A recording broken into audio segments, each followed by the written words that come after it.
رئیس شهر خوجند فردوس شریفزاده و سردار شعبه در شهر خوجند بوده‌ای کمیته دولتی امنیت ملی جمهوری تاجیکستان سعی محیدین قربانوف و بیمارخانه کلینیکی شهری رقم 1 شهر خوجند تشریف آورده جراحت برداشتگان مناقشه‌های اخیر مرزی را عیادت نمودند. ضمن عیادت زخم برداشتگان درگیری اخیر اطلاع داده شد که با دستور اساسگذار صلح و وحدت ملی پیشوای ملت پرزیدنت جمهوری تاجیکستان محترم امامی رحمان برای طبابت ضرردیدگان تمام شرایط معیشی و طبابت مهیا گردیده برای نگاهبانی آنها طبیبان ورزیده شهر و ولایت جلب شده بیماران با داروواری و خوراک گرم و اشیاء ضروری تامین هستند. بخصوص در بیمارخانه کلینیکی شهری رقم 1 که چند قبل مورد از نسازی قرار گرفته بود معاصرترین شرایط و تجهیزات مهیا کرده شده است.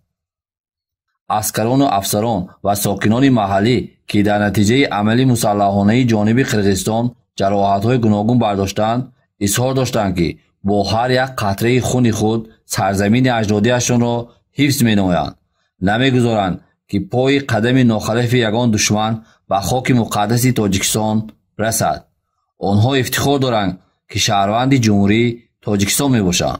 روز 16 بر ما جنگ مسلحانه شد از سمت قرقیزستان. از سنایپر من تیر خوردم. از بالنسای چی در شهر خوجند از طرف دولت من را کمک کرده دکتروش سوزنم شفای افتادم. وقتی شفای من با وطن با پیشوای ملت صادقانه خدمت میکنم.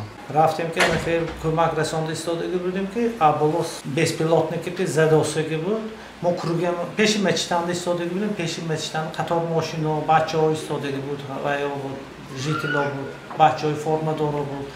اون безпилотники именно таки помба اومده فرامد که помад حیوان چپ پاچکم شکسته میب کرد ولایتی صوبه گوربانیسه بیمارخانه گوربانیسه آوردن. من خدا به شکر از آنچه من نقص ما برای وطن ما برای تاجیکستان برای فرزند ما لبوریم تیار ما خدمت ما میدیم جان ما میدیم. واقعا هم افسران و سربازان تاجیک با بهای جان خود مرز و بوم وطن را از هجوم مسلحانه و عهدشکنانه جانب قرقیزستان حمایت کرده با از خودگذشتگی قهرمانی‌های بی‌مثل در میدان جنگ نشان دادند.